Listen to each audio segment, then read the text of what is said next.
Welcome back, my aspiring clean queens. Hallie here, and I am teaching you how to reign in the 21st century. Now, as we know, there are a bunch of things that can affect our health, from our environmental toxins to the soaps to the makeup that we wear. But as I had told y'all the last and my first YouTube video ever, there was one significant change I made in getting clean, and that was ditching the pill. Yes, I got off birth control. Now, just a heads up, I am not a doctor or medical professional, so before you make any decisions pertaining to your health, you need to consult your doctor and do your own research. Be the empowered patient that I know y'all can be. Now, it is my opinion, along with many others, that the pill is overprescribed for literally everything. It is prescribed if you get acne, if you're 13 years old and you have mood swings, if you hurt during your period, if you have PCOS, if you have endometriosis, pill. They prescribe it for everything up to the age of like 12 years old now. This is the problem with what we call the combination pill. The combination pill is made of synthetic hormones, aka chemicals, that trick your body into thinking they're real hormones. And when you're on them, and I'm dumbing this down a little bit, it makes you kind of feel like you're pregnant because you're not ovulating. That is what the pill does. There are some healthier alternatives to the combination pill, which include some bioidentical hormones that my naturopathic doctor had prescribed me in the past. And the best way I can put that is bioidentical hormones are more closely identical to our own hormones, and they're more natural and considered safer. And it's more like driving manual, right? You actually have to track your cycle, know when to take the bioidentical progestin or estrogen, and it's a little bit more difficult, whereas the combination pill is simplistic and easy to use, which is why most of us get on it. I was on the Nuvaring. I'm going to tell you why I was on the Nuvaring. Not only was it the lowest in estrogen form, because I happen to be estrogen dominant. Estrogen dominant is very common with women that have PCOS and endometriosis. And when I was on the combination pill at first, I think my first one was Biaz. I'm not joking when I tell you it gave me like suicidal thoughts. I was so utterly depressed, and I'm not hating on the specific brand or company. It just did not match with my hormonal balance, which is why it's very important to do blood tests to know where your hormones are. There are other ways of fixing hormonal imbalance aside from taking the pill. So I got off of that, and not to mention during college and collegiate volleyball and just the ups and downs of relationships and love and school, I could not remember to take a single pill every single morning at 9 a.m. Okay, so there are some major user errors when it comes to that as actually being a contraceptive, but I was using it more in the form of trying to balance and regulate my menstrual cycle, which is what most doctors will give you, for modern medicine if you have PCOS or endometriosis. Now, I eventually got on what is called the Nuvaring, and if you guys are looking for birth control, I will do another video on that, but the Nuvaring was the best for me because it was the lowest in estrogen, and it was so simplistic. You put it in 3 weeks, take it out 1 week. Put it in 3 weeks, take it out 1 week, and have your menstrual cycle. However, I'm going to tell you a little bit of my personal experience and what actually pushed me to get off birth control. Now, for years, I had read the dangers of birth control, but just like everyone else, I ignored it. Oh, that only happens if you're a tobacco user, if you're smoking, and that only happens if you're over the age of 30, when in reality, these statistics are actually very scary. Now, I had chosen to go clean with my beauty products and my hairspray and my shampoo and conditioner, my body lotions, my candles. I chose to do that over 1.5 years ago. However, I felt in my heart that one of the biggest things that was holding me back from progressing was birth control. So even though I had ignored it, I feel like God kind of pushed me and forced me to get off of it. I'm going to say last year, I started getting really bad cramping, and it was in between cycles. It was on my period, but it was mainly like, I almost thought I had Crohn's because it was that bad, and I had severe TMI, like IBS symptoms. At the time, I thought, okay, I'm really getting some symptoms that are very closely related to endometriosis. And I did get diagnosed with endometriosis from my doctor. But then at about, I'm going to say this year in January, the cramping started getting worse. It wasn't just on my periods. It was all the time. And I thought maybe it was an intolerance to foods. But when I tell you, and I'll post a photo up here, When I swell up, I looked like I was 3 months pregnant, and it was hard as a rock on my uterus. And I would sit there crying. I could feel the burning and the inflammation. And I noticed too that it happened as soon as I was putting my Nuvaring in after my previous cycle had ended. And it got so bad and so intolerable that at the time, the only reason I was like, maybe I should keep it in was because I was in a serious relationship, and we were absolutely not ready to have a child. And it did scare me. So for the first time in my life, I'd actually been using it kind of as a contraceptive, along with just being smart. But I had to make this decision on my own. My significant other was not prepared to help me. And that is some advice I will give y'all. If you are looking into getting off this, yes, you need to consult your significant other. But also you have to really know the risks and what you're putting your own body through, because at the end of the day, it is your body, and you're the one that's having to put up with some of these adverse effects from the pill. So I took the courageous step on my own. I got off of it, and I'm not joking when I tell you, the day I didn't put the Nuvaring in, the day I got off and ditched the pill, literally, I felt a difference inside and out. And these differences were not just physical. They were emotional. They were spiritual. It took me into a new, like, my old person was back. Hallelujah. Amen.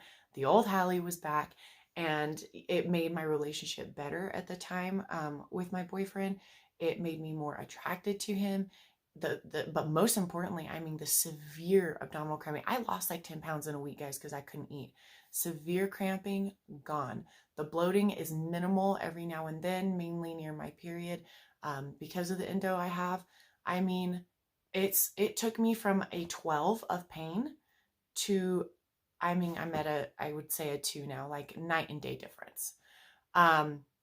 So that was my experience. That was kind of, I felt like the universe's way of saying, look, girlfriend, if you're not going to do it, then we're going to push you into doing it. And so far, it has been the best decision of my life. I am now 28 years old, soon to be 29. And I am hoping that one day that the steps and measures that I'm taking right now are going to prepare me to have a flawless and smooth journey when I do decide to get pregnant and have a family in the future.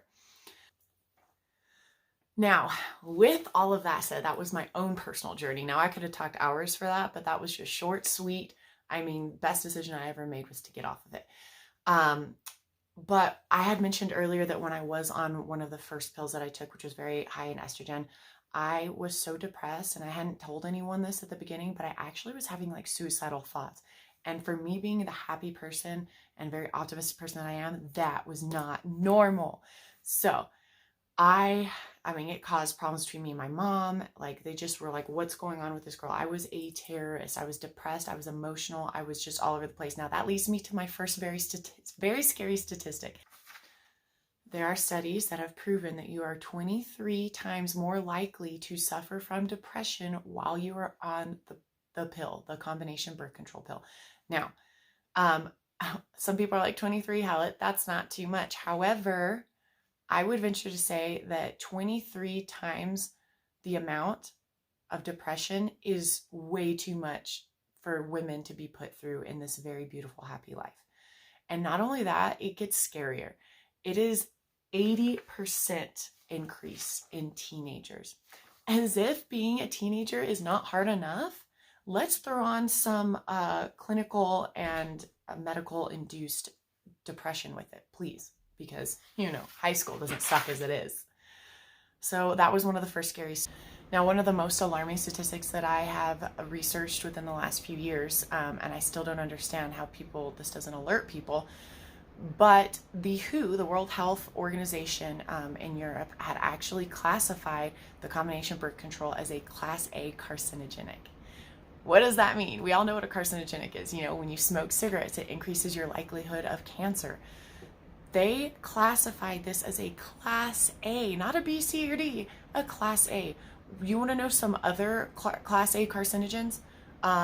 Asbestos and arsenic poisoning. You know, like the stuff that women put in their men's drink on Lifetime Movie Network to murder them in their sleep. Yes, arsenic is a Class A carcinogen, along with tobacco smoking and along with the birth control pill. How are people not talking about this? And then not only that, I remember last year, what really scared me was there was like a 26-year-old up in the Midwest, and she died while she was on the Nuvaring. Her boyfriend had to like call her parents. She was in college at the time. At the time, they had to race her to the hospital, and she ended up going brain dead from a stroke. And that's another alarming, the most researched and alarming statistic that we have. There were studies done by Harvard Medical University. You are 250% more likely to suffer from a heart attack or stroke when you are on the combination birth control. Y'all, 250%. That is outrageous. And of course, we think that's only if we smoke, that's only if we're over 30. No, there are 20-year-olds who have died from this. Now, again, yes, these chances, the people that have actually died from it are very minimal, but I will tell you this. During the time, all last year while I was on it, I had what was called hemiplegic migraines. That means migraines that cause paralysis and stroke-like symptoms. When I went to the hospital, my boyfriend had to race me. My face was drooping. I had all the signs of a stroke. I'm 28 years old at the time, 27. I can't speak. I can't move my hands. My gait was messed up. I was terrified. And the minute I got off birth control, they disappeared. Now, whether, correlation doesn't always cause causation, but in my experience, I'm telling you now, I was having some crazy adverse effects, and I did not want to be one of those girls that was a statistic and made headlines on the news. 250% chance more likely to suffer from a stroke or heart attack. The Mayo Clinic said that you have a 44% chance, 44% increase in breast cancer.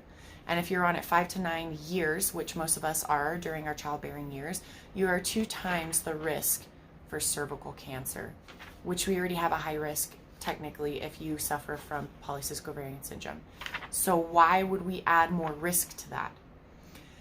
And then lastly, again, this is not a political video, but I do think you should know the information, be well educated. Birth control can act as an abortifacient, which basically means its first step of precaution of protecting you from getting pregnant is preventing ovulation so you don't fertilize the egg. If something happens and you mess up and maybe you didn't take the pill on time and then you do get pregnant, its second measure, which is the same as the plan B, is it prevents implantation. What does that mean? It causes an induced miscarriage / abortion, whichever you want to call that. But it is proven that that is what it does. I wish I had known this before because my values don't really align with that. But at the same time, again, not judging anyone. Everyone's on their own journey, their own walk. I battled with that decision and that specific political thing for years, for most of my life. Okay, it is not a black and white thing, but I do think that if you are against it, that you should know exactly what you're putting in your body and what it is doing, because the second thing it does is prevent implantation and cause a medically induced miscarriage. So you should know that. And if you're okay with it, cool. But the other statistics are also equally alarming, okay, guys? So yeah, I feel like this was one of the first and largest steps I took to getting clean. You can go and eat all the green juices you want. You can make your protein smoothies. You can eat your eggs and low insulin foods. But at the end of the day, if you're putting something that toxic into your body, what are you really fighting for? I can wear my all-natural lipstick and my makeup, but if I'm taking in those synthetic, very dangerous hormones, what am I really getting clean? You're putting a Band-Aid over things. There are natural ways. Exercise is obviously a must. Eating really clean is a must. Bioidentical hormones, you can talk to a naturopathic doctor. Even your regular doctor can prescribe those. And then, lastly, I would like to tell you guys that today, the clean beauty product of the video is the newest hydration line, lip line from Bare and Minerals. This color is in focus, and I am wearing it right now. And I have to tell y'all, I'm thoroughly impressed. This has been my best buy. It's about $20, but y'all, they have found an average of over 9 metals in our lipsticks that are dangerous. We're putting it on our lips, guys, our mouth, our entryway to our bodies. Yes, get clean with me, guys. Start investing in one product at a time. Bare Minerals, why you should get off birth control. or why you should at least consider it. I'm not here to tell you what to do. It took me a long time to get where I'm at right now, okay guys? As always, thank you for joining me today, my clean queens, and I look forward to getting clean with you in the next video.